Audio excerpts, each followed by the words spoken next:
Hello everyone, welcome to another discussion of 4K Downtime. My name is Andy, joining me today is Hey guys. Jason. Our topic today, thank you for joining. Our topic today will be based on the new Castlevania series, the most recent one that just came out, the animated one that had its first season run with 4 episodes. So today is just going to be based up giving our impressions of what we thought about it, because me and Jason were both quite a big Castlevania fans, and considering nothing really came out of it recently, we're kind of glad to see this animated series. Hopefully this is an indication that there will be some new games on the horizon. So just going to give our initial thoughts on what we think about it. So Jason, why don't you go first? What do you think about overall? Overall thoughts, I quite enjoyed the first season. Given there were some things that were missing every little bit here and there, but I'm not gonna nitpick. It still made me quite happy. Cool. What was the best thing you like about it? I probably would say the animation. I just don't know, but I really fell in love with it. It reminded me quite a lot of some older animes I used to watch growing up, and it also quite appealed to the whole love of supernatural type things, because nowadays you don't get that in a lot of animes, and the fact that they brought that out into this in just such short episodes really made me happy. Yeah, because when I was watching it as well, don't you think that it looks a lot like old animes like Vampire Hunter D and that kind of stuff? Yeah, I got that kind of vibe from it. Not to mention, I was, I guess you could say, somewhat surprised by the gore factor. It's like a lot of the kills, especially in the first episode, they were pretty gruesome. It's like it wasn't, it definitely didn't seem like it's something that, it doesn't. It's purely for adults, and that's how I kind of saw it as well. And yeah, similar to you, I thought the animation is very well done. The art style was clearly inspired by Symphony of the Night, especially in some of the characters' design that I've noticed as well. So that to me was definitely a plus, because Symphony of the Night is still my favorite Castlevania out of all. And don't get me wrong, I love pretty much every Castlevania game. So, but Symphony of the Night really did kicked it up a notch, and it was pretty much the one that really got me into the series. Not that I didn't knew of it beforehand, but Symphony of the Night was what kind of like made me hooked, and then ever since then I've been following the series pretty much extensively. But as a overall impression, I'm really impressed. I definitely have high hopes for season 2, and definitely because now we're running into spoilers here, yeah. So if you don't want to be spoiled, then Skip ahead. you can skip ahead. We'll put down the mark of when you can start listening. But there will definitely be spoiler corners. But going forward here, we're just going to spoil a little bit. It's like it ended with basically the team assembled, I guess you could say, and then so season 2 was basically is where the game starts. And as far as the games goes, this is basically a direct adaptation of Dracula's Curse, which was the third Castlevania game that was released, the third and last one that was released on the original NES. Pretty much has often regarded as the best one out of the three.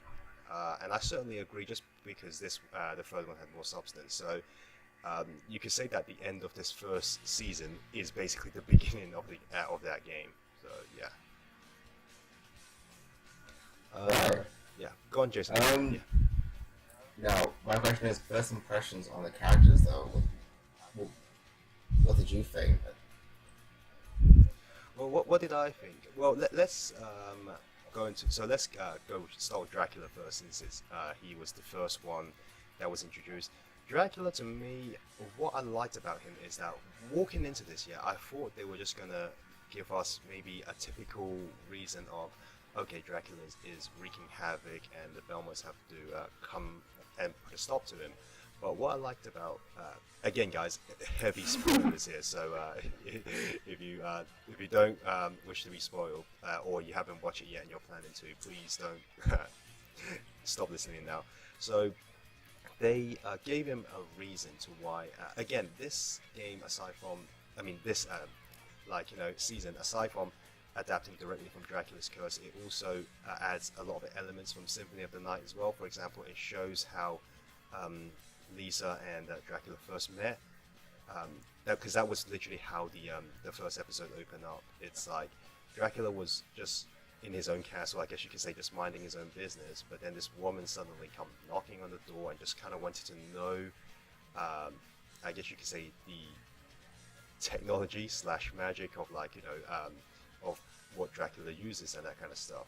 And luckily for Dracula at that point, he didn't seem like, he wasn't evil by any means. He was just kind of like I said, minding your own business. But then slowly grew fond of her, and they ultimately get married. Now, then of course, similar to how Symphony of the Night put it, Lisa was basically being burned, being accused of witchcraft and stuff.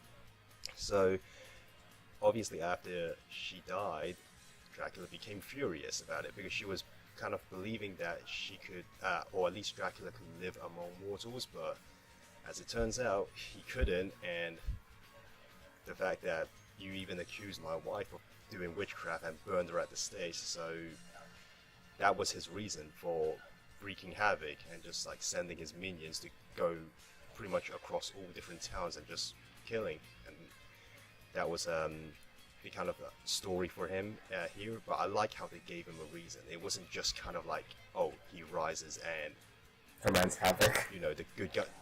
Exactly, that kind of stuff. But yeah, what did you thought about how they introduced I think it was done pretty well, and for once I'm glad they didn't go with the whole route of, oh, here's your almighty powerful vampire, go have fun.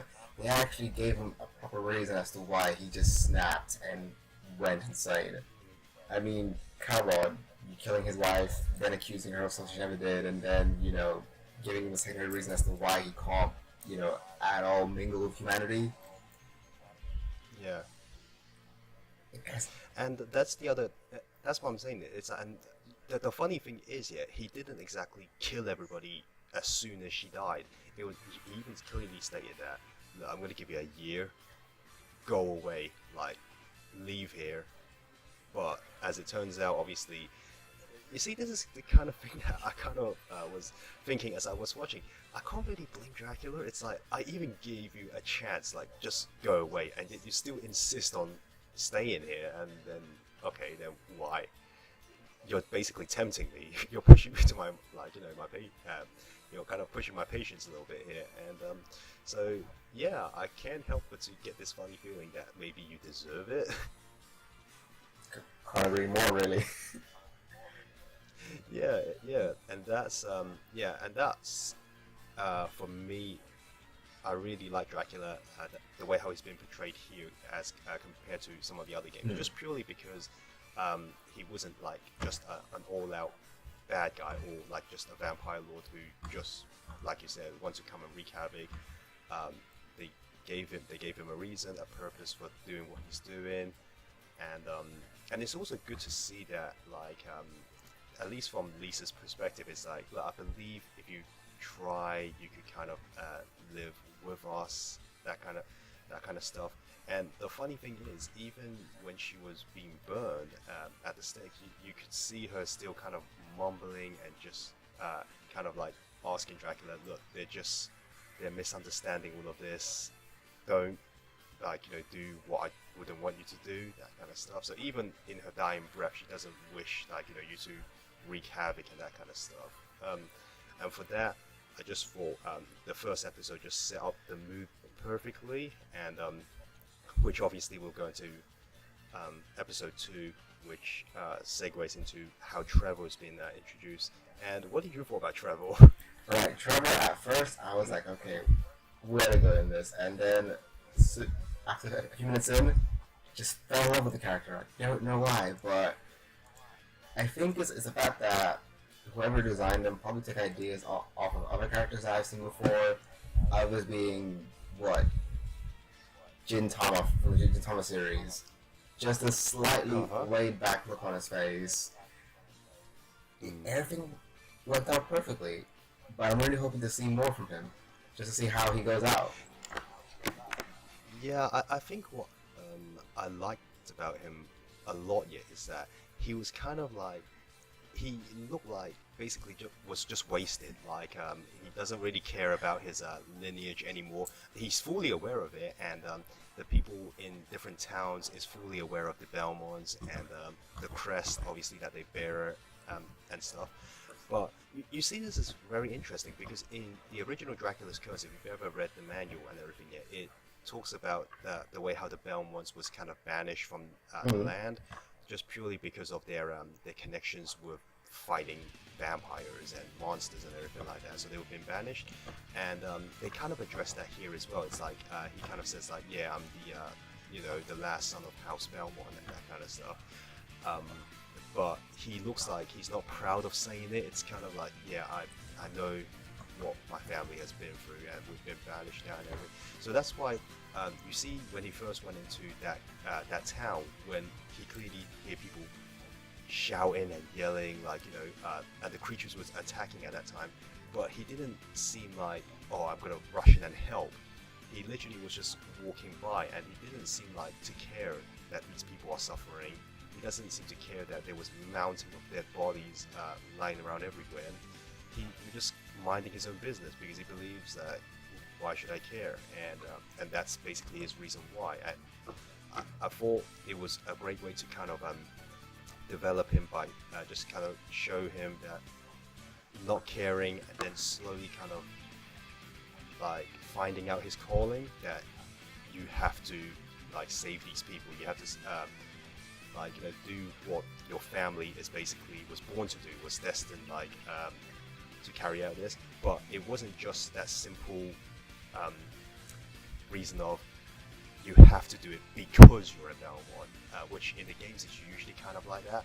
But this one, they again, similar to Dracula, they gave him a purpose of why he has to do it, or at least discovering, finding out a reason to. And I thought that was great. And also, it doesn't help that it also kind of helps that his voice actor did a really good job. Like again, he kind of has that really laid back attitude at first, but then when he gets serious, yeah, it's like he seems like a different person. It kind of felt like, all right, yeah, this is the Treble Belmont that everybody wanted to see.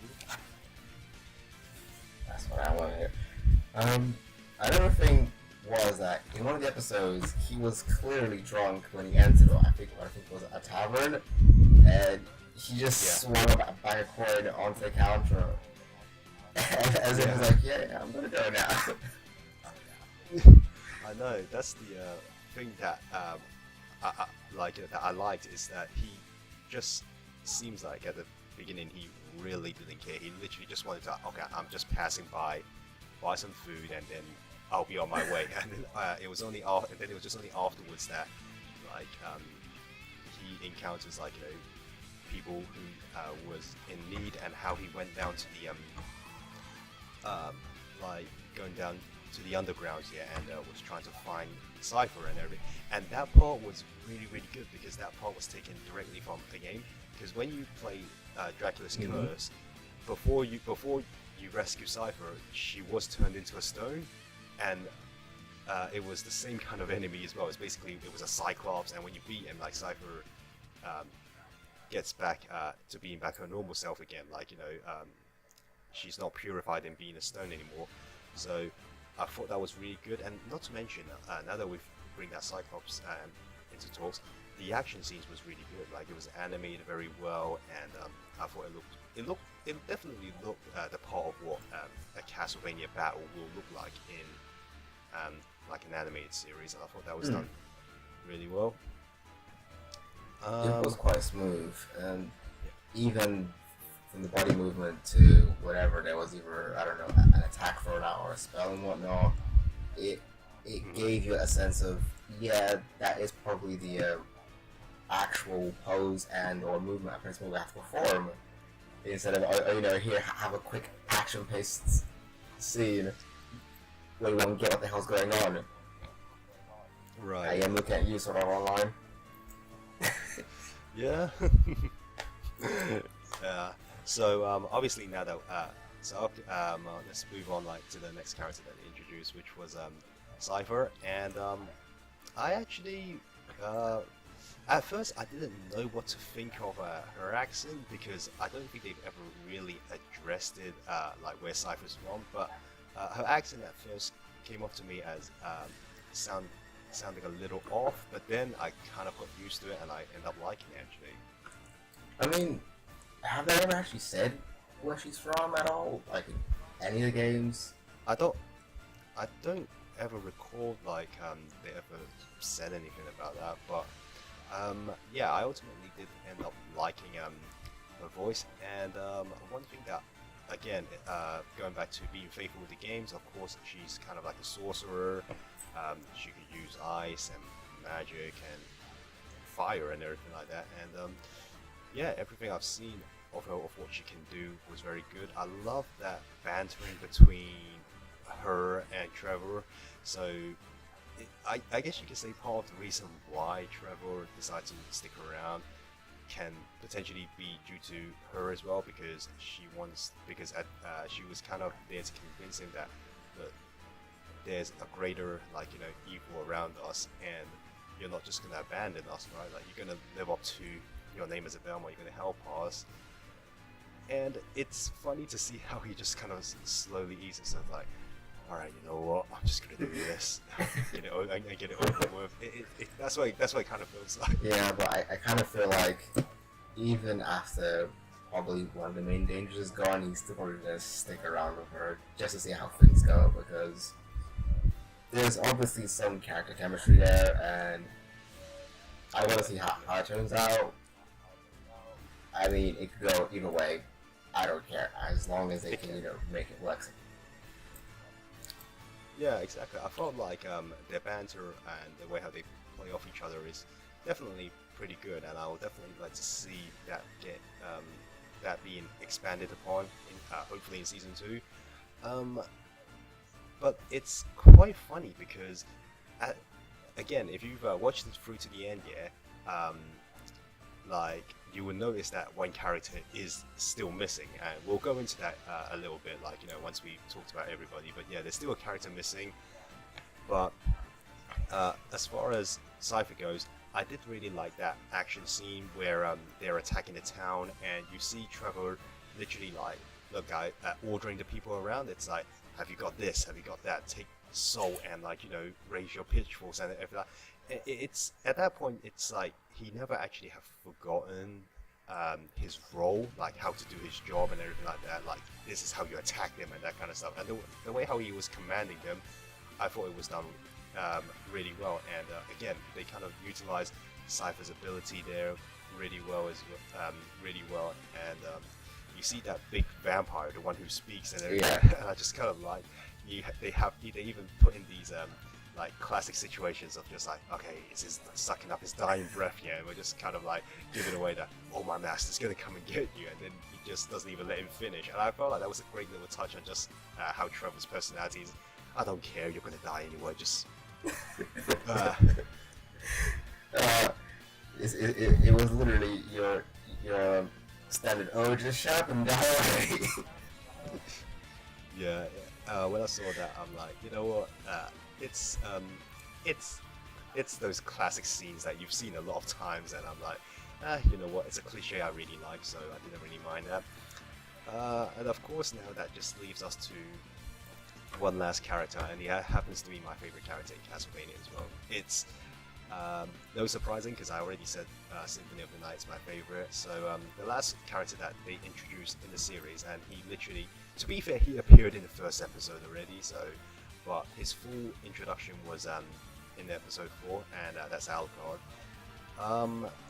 What I really like about him in this one is the way how they introduced him. Once again, it's very faithful to Dracula's Curse, and as well as some of the other Castlevania games that has addressed it, is that Trevor and Alucard's first battle, Trevor actually lost, because apparently, I think, Trevor haven't reached his full potential, and Alucard wasn't exactly fighting with his full power either, which in that fight you can clearly see he's kind of holding back. He's not exactly, he's more toying with him, that kind of stuff. And that fight once again was awesome, and I really liked how the design of it was very reminiscent of. It's definitely the design from Symphony of the Night. He has the long coat. It was like a black trench coat, and the buttons, at least, like the stripes on the around the necklines and everything was yellow. So all of that was great. But in this one, you do see his vampire teeth, which surprisingly enough is actually something that we've never seen before in any version of Alcon. Because usually it's either quite well hidden or just never put in at all. Yeah, exactly. And so I found it a little awkward when I saw it at first, but then again, didn't find it too distracting. It was just kind of noticeable, and he was fighting naked at first. Well, I was gonna mention that. I was like, did they have to do that? I was like, why was he half naked to begin with? Well, I think when he sleeps in his coffin, he takes off like the top half, and at least like because when he was waking up here, like he was half naked already. So I guess that's just the way how they decide to show it. Fair enough. Obviously when they came out, his voice acting was great. I really liked it, and the action scenes that unfolds between him and Trevor again was done really well. There was a bit of like there was this kind of like a little running joke that they actually introduced it in episode 2 already. Is Trevor was at the losing end, and then he tried to like kick him in the crotch, and the way how Alcott responded was just kind of like, oh please, this isn't a bar fight, have some class. And I felt like, oh my god, that's such a great response from him. It's like it's something you think he would say, like because again in episode 2 there was that running joke of like he was constantly getting kicked in the testicles and stuff, and so they kind of like did that again here, only this time it had no effect on him, which I'm not gonna try to look into too deep into why, but it's we won't talk about why vampires can't feel crotch. but it was a funny thing, and I thought it was good. But I like how the fight, once again, it's just Alcott testing him just to see whether or not, like, are you guys the hunters that could aid me to put an end to Dracula. And his purpose for fighting is pretty much the same as well. It's like he was helping the humans, and like he doesn't wish them to be a war, like between humans and vampires and that kind of stuff. And he's doing all of this because of Lisa's wish, and he even said it, of course, that it's what his mother would have wanted. And again, very faithful to what Castlevania has always been about, and that was always been Alucard's main reason for fighting Dracula. It's just, this is not what Mother would have wanted, and I don't want to do, and I really don't want to do this. And even in episode 1, he made it very clearly, I would grieve with you, but I don't agree with what you're like, doing. I think it's wrong. Yeah, so like once again, it's very faithful and on point with what these characters were actually in the game. And for me, it's the amount of praise I can actually give it. It's the fact that it stayed faithful, meanwhile still being kind of like a good series in itself. Like I felt like even if you weren't a Castlevania fan, and let's say you stepped into this, I definitely felt like you could watch it and understand it no problem. If you're a Castlevania fan, then it's just extra enjoyable for you. But if you weren't, you definitely won't feel lost or anything like that. You might not have as much of a connection with these characters as much as fans will, but I definitely felt like they did a good job at trying to please fans as well as like just regular people who maybe like just flip through Netflix on a regular basis. So, agreed. Yeah, I mean, what do you think? I think it will appeal to a lot of people who are even fans of animes, such as, let's say, the original Devil May Cry, or maybe even what was it? Was it Berserk? Oh, and Clone Wars as well, because it appeals to that slight bit of proper sword fighting style combat, along with that amazing plot to the story, and of course, occasionally throwing in the occasional tidbit of comedy or a little bit of fan service. Looking at you at the top of the card. So yeah, Yeah. well, it could work.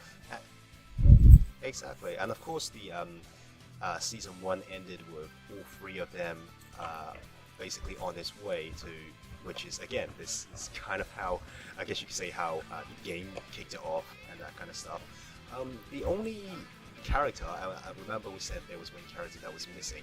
Now this character was Grant. Like if you played again Dracula's Curse, there was three additional playable characters, Cypher and Alcott, which both of them are here, and there should be Grant as well, who was the pirate character that was very useful actually. I remember when I played Dracula's Curse, he was one of those characters I pretty much almost always would take it at least towards the end of the game. So he was missing, and I'm not too sure have they omitted his character completely, or they're going to introduce him in season 2, because I do understand like this is only 4 episodes, we can't introduce every character all at one go, and to their credit there was 4 episodes and each one was dedicated to a character, so maybe Grant just got left out for the meantime and they're going to try to work him in, because he's literally the only character that was part of the crew in Dracula's Curse that hasn't made his debut yet. So I think like hopefully they will introduce him, because I always felt like Grant was a character that I wish I would have seen him more, but so far even to this very day he has only ever appeared in Dracula's Curse. He appeared in the Castlevania fighting game as well, which is Judgment on the Wii. However, that one looked radically different to how he actually looked in the game. Agreed. That was the only other time that was the only other time we've seen of him. So yeah, hopefully we will be seeing him in season 2. And speaking of season 2, what are we expecting? So Jason, I'll let you go first. I'm expecting to either see a episode in where we'll get Grant either saving one of these three asses from who knows what danger. So that could be a nice introduction right there. I'm hoping to see what the heck Dracula's gonna pull out of his sleeves next. And I'm really, really hoping to see some more character development. Mainly because, given, yes, it's early days for Trevor, I want to see where he goes. Will he get any different weapons? Because don't forget that part of the whole Belmont lineage is that they're the only ones who can actually wield the vampire killer. Is that correct? So I'm really hoping to see that bad baby in there at some point. Yeah, for me it's more kind of like if I was to see like for season 2, I do want them to cut down on the swearing, because I felt like there was a little too much in the first 4 episodes. It's like I mean, to be fair, I don't really feel like the swearing fit the time frame that they're in, but I'm like, okay, I'm okay with that. It didn't really distract me too much, but I just felt like they could maybe cut down a little bit. And yeah, one thing I definitely would hope for was to see a proper introduction of how Grant was going to be in this one.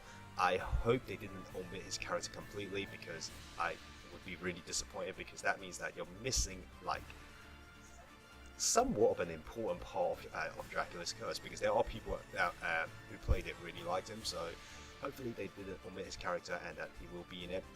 And the second thing I want to see it's maybe have Dracula have some flashbacks with him and Lisa, like during that time that they got married, and just a little bit more development on their relationship, because in episode 1, while they kind of shown hints of why Dracula would love her, we didn't exactly saw that time of them spending their lives together. Sure. If they could show a little bit of that, that would be great. And again, it will be interesting to see what Dracula is planning, because just like any good animated series or animes whatsoever, when you have a big boss, you usually like the fight with him would usually be like 20-30 episodes away before he finally engages him. But it will probably, actually speaking about that, maybe that will be an interesting time to introduce death. That is true, yeah. Like and see how Death deals in, because Death is not just a standard minion. He is like, you know, a proper character in the Castlevania series. So it'd be interesting to see how Death will be handled here. I'm pretty sure he's going to be in this, but again, it's probably just like a step at a time. Like, let's introduce all the characters first, and then we slowly like move towards like developing them, or at least introducing some sort of like new faces in it. Because I definitely would feel like Death will be a really good addition to the series. So yeah, I think in terms of introducing characters, maybe just introduce Grant and Death, and the remaining episodes could be used to develop on their relationships and character development on them. Again, they could easily show some developments on because one thing I am a bit somewhat kind of baffled, I guess you could say a little bit, because you see in episode 1 when Lisa died, and that was also when Alucard first showed himself, and despite he was in shadows that part, it was at least to assume that he's already pretty old. So it makes me wonder, like, have Dracula and Lisa been married for quite a while, and then she end up like, you know, being accused of witchcraft and get burned at the stakes? Because I've always assumed that she was when that happened to him, I always thought that Alucard was relatively young at that point, but apparently no. Like, it happened during the times of his when he was an adult. Unless, I guess, vampires ages a lot quicker in general, or at least grow up a lot faster than normal human beings. I would probably say so, because given most vampire-based lore, vampires tend to age at a much slower rate, but let's say you could have one that's over 100 odd years old, but they would look and have the body of someone who's probably in their early or mid-20s. Yeah, that's what I was kind of thinking to myself as well. Maybe it's just that he probably ages very slowly, but their physical bodies maybe grow up very maybe very fast. So that's what I was taking for granted, because I've always thought that Alucard was like when what happened to Lisa. Again, I thought it happened during his childhood, and only it was when he grew up he kind of understood the meaning of what she actually wanted. So yeah, who knows? But I just but that was something interesting that I've noticed when the series started off. So yeah, regarding season 2, I'm really looking forward to it. The only downside is that we have to wait until next year, because apparently that's basically when it's coming out, and I'm like, it's kind of a bummer as well. I mean, I would have liked it to be fair. If that was the case, I would have actually preferred if they release each episode like maybe weekly or monthly whatsoever, because now that you've seen all 4, You want more? you're just like, I know you want more, and just kind of just wanting more, and you're only just sad to know that it's not happening. But here's the thing, like, what do you think it's next for Konami? Because it's clear that they want to do something with Castlevania, and now that they got this series out and it's getting a very positive response, what do you think is next for Castlevania? Could you see like a revival coming I'm down? hoping for either a revival or maybe a remake of the original 3 games, but not HD remake, like proper flat out remake. So that means new voice actors, improved graphics, heck, maybe even improve the fact that back in the first game with them using the whip, you could only hit what's in front of you. That was really annoying. Actually, speaking about that, so you're looking at the improvised the Super Castlevania 4 control scheme maybe onto the old games, like allowing you to whip 8 directions at whipping 8 different directions. I thought that would be pretty cool, but I don't know, because it just seems like Konami felt like, you know what, because what I got from this series is like the only reason why they approved it is because maybe they do want to do something with Castlevania, you know. And hey, I'll be totally down for it, because not to going off trying to kick a dead horse with Laws of Shadow and stuff. Like, I didn't think they were terrible. Laws of Shadow 1, I thought was not bad. It was a pretty decent game. I didn't beat it in the end. It's only because I thought it got a little too repetitive halfway through. Oh, can I spoil it for you then? Yeah, okay. Pretty much after you get all the gear, turns out you killed your own life. P.S. Watchers, massive spoilers. Number 2, you kill Pan, just to then gain the ability to cast and even have version of whatever magic you had.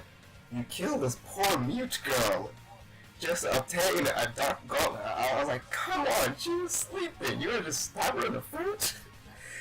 Yeah, and to top it all off in the end, yes, you do beat the hell out of Zobek because he apparently was a necromancer. I was like, it was more of a QTE based boss fight because you're kind of climbing on this gigantic flying dead dragon, but then you do get to beat him up, and then afterwards in the end, it's, I'd say 30 seconds of QTEs with Satan and then just beating him up over the head, and then it ends there. But then of course, after credit scene, spoiler alert, oh guess what, you wake up in a castle, turns out you're Dracula, and Zobek's alive.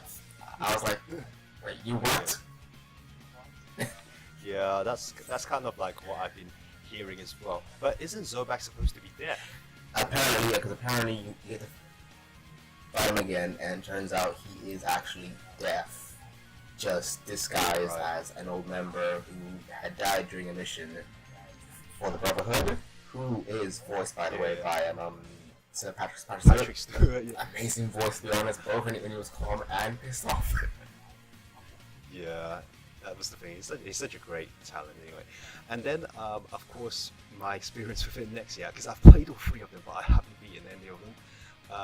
Then I decided that then Mirror of Fate came out, and I was like, you know what? Let's give it a try. Like, let's give it a benefit of doubt. Like, let's give it a try.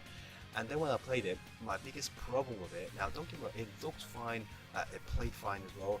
My biggest gripe with it is the frame rate was not good. It was constant stutter, and I find it really hard to do some of the combos because the frames just keep skipping.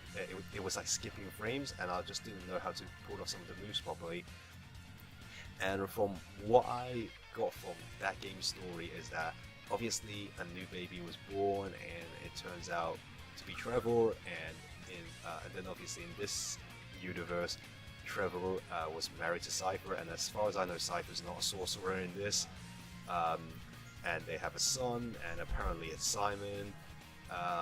Then I believe Cypher gets killed at a certain point, and then Simon because their village attack gets burnt down, and then they get to the woods, but she tells them to run because apparently there was something chasing them, and she gets killed off, and then he gets brought up by a tribe. I don't know what the name was. Yeah, and then I think he basically grew up by himself, and then and then I don't know what happened afterwards because like I said, I didn't finish it. I played as Trevor, and then as far as I know, when Trevor faced him, apparently he lost, and Dracula made it. Yeah, and then Dracula made an attempt to save him, and gave him some of his blood. And he just happened to name him Alcott. Apparently, I think he didn't even know his name, so he decided to drop that name on him. So in this universe, yeah, Alcott and Trevor is the same person. So, and then I didn't finish it, so I didn't even know how Mirror of Fate ended. And it ended alright. I mean, it could have gotten a better ending, but in the end, yeah, you kind of tag team both Simon and Alucard against Dracula and give them the whole issue with the frame rate. If you don't spam that healing magic, Dracula will make you his. Just leave it at that, because he literally beats the hell out of you. There's a lot of difficulty. Oh, yeah. I mean, the Simon actually learns that. Trevor is his father, or Alan is his father. Think at one point afterwards, he knows because Fate is there, but even though unfortunately Trevor smashed its mouth in because he got all angry because Fate wouldn't answer him, so Fate just nods to him, and that pretty much gives you a hint that he gets that Alucard was his dad, but that happened to him, so yeah, and he was okay with it. Right. Okay, fair enough. And then of course, like there was Lords of Shadow 2 that apparently supposed to be ended. Um, Now he's in present day, which is I meant by all present Yeah, day. because opening sequence back to Castlevania 1 in the giant castle slash church place, you get into a little skirmish with Zobek, but he kind of throws you out the main window, and when you land, you literally land and a cross also in front of you. He goes out of the church, tells him that he needs your help, and then you turn around saying that you give up on humanity, and then poof, smoke. And then you see a massive pan of what looks like a their own version of New York City, but with Dracula's castle still there as a church now instead. Yeah, I've heard, like seen these like parts. I've even seen the ending, and apparently the ending didn't really proper end. I think it still leave itself open for a potential game. It did. But because obviously it didn't sell very well, so I think they just pulled the plug on it, and then pretty much Konami and Mercury Steam just went their separate ways. Well, Mercury Steam is now working with Nintendo on Metroid, but yeah, I just hope that because at first I was thinking Konami might not even want to touch Castlevania anymore due to Lords of Shadow's really bad sales, but it seems like they approving this like animated series seems to be kind of some signs that they still care about it. They hope there is some way that they could resurrect it. And look, I'm not looking for a full 3D game. If anything, like look, just do it on a smaller budget and make back a 2D games. I don't even mind if it's 2D sprites, you know. I'm sure it's not going to cost you guys a lot of money, and it would at least show some fans here that, oh, don't lose hope. We still got games planned for the series, and you know, do something on a smaller scale. You know, it doesn't have to be something full-fledged out. I'm not asking for another 3D game like Lords of Shadow. If anything, I'm actually getting tired of those games. I just basically want a normal 2D game that is faithful and just have me going around whipping candles and just whipping candles and collecting hearts and pork chops and walls and stuff. I wouldn't really mind going back to playing those because it's been such a long time since I've actually had that feeling, and considering that they decided to revive Bomberman for the Switch, I definitely hope that they will look at Castlevania in the same light and go, look, we haven't done a game like this for a very long time. Come on, let's do it. I'm again not asking for something grand. I'm not asking you to do something like what Nintendo have done with Metroid. It's like, you know what, we're gonna give you a 2D and 3D game, like, you know, side by side. Announce it. Yeah, I'm not expecting that. Just a 2D game for me would be fine. Whether it's like for the 3DS or hell, if you want to do it for the Switch, even better. I mean, I could see a 2D slash 3D concept working on the thing, maybe because there was a slight bit of platforming back in the old games, and they could kind of implement the whole climbing kind of thing that you had in the old Prince of Persia games, like the Twin Fate one, what that one's called, and where literally if you weren't quick enough or if you messed up, the game would punish you by going back to the beginning of the platform section and do it again and again and again. I could see it working. And as for the boss fights, they could also work in the 2D and 3D perspectives as well. Especially if you're fighting either a bigger boss who's just something that's in the way, it could have to be a named one, or it could be your casual mini boss fight completely in 2D, but you know, in some segments where it gives you an option to either, you know, do a finishing move, like, I don't know, tear its skull open, or, you know, just choke it out with your whip. It would just like kind of camera in and then just give you a good zoom in shot of what's going on. If that was the case, yeah, then I'll say like it would be a similar approach to Metroid: Samus Returns, like what I've seen about it. It's like the camera sometimes will pan, like, you know, on some of these because you see in that game where Samus, like, you know, does a parry, like all of a sudden the camera, like, you know, pans a different angle to show her like maybe grabbing his leg and then, like, you know, shooting from a different angle. If they could do that with Castlevania, I wouldn't really mind that. I think for me, it's just that if they're not too sure if it's going to work, maybe stick with stick with like what you guys do best is with like 2D sprites. I mean, 2D sprites these days look gorgeous, especially the hand-drawn ones. And if you want to go for something like that, I think one of the most recent hand-drawn ones that platformers that I played that would look really good is Shantae, the new one. And I felt like if Castlevania was to take something on a similar approach, obviously with this the Castlevania style that we all know and love. So if they go with something like that, I thought it could work to its advantage. Again, I don't see these games costing Konami a lot of money. So if they do want to invest money into it, I definitely think they should, just to let fans know that the series hasn't died off. Like we are still committed to keep the series running, because let's face it, Contra, I don't see you guys bringing it back any time sooner. Silent Hill is still up in the air, and Metal Gear, well, you got that new one, I think Metal Gear Survives. Yeah, but I've heard very bad things about and nothing apparently. I think it's because just the fact that it's Metal Gear and they don't have Kojima working on it anymore is just gonna either blow out completely or just plummet down to the ground. Exactly. So when you really do think about it, your only other biggest fan base that you've got here, is Castlevania, and because you haven't really done much with it, now seems to be a good time to bring it back, just purely because you have an anime series going. It started off strong, so let's keep talking about the series. So if you could do that, just bring us a new game. Couldn't really ask for, don't know what more I could ask for. It doesn't seem like a huge request, like especially from fans.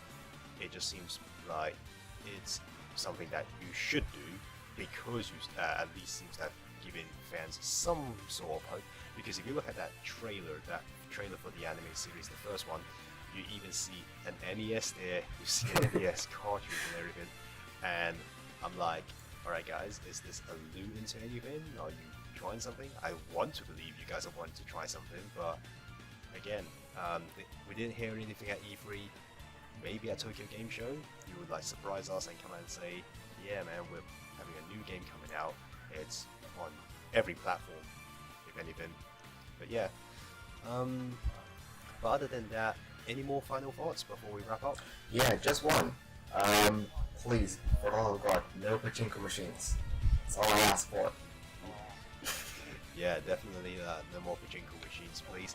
Oh, and one last announcement I want to make is for anybody who was actually either were playing or maybe didn't have the chance to play it, Destiny 2's beta was actually on about 2 days ago, and Jace have actually been playing it, and he has done a few live stream footage of how done some basically capturing footage gameplay for us.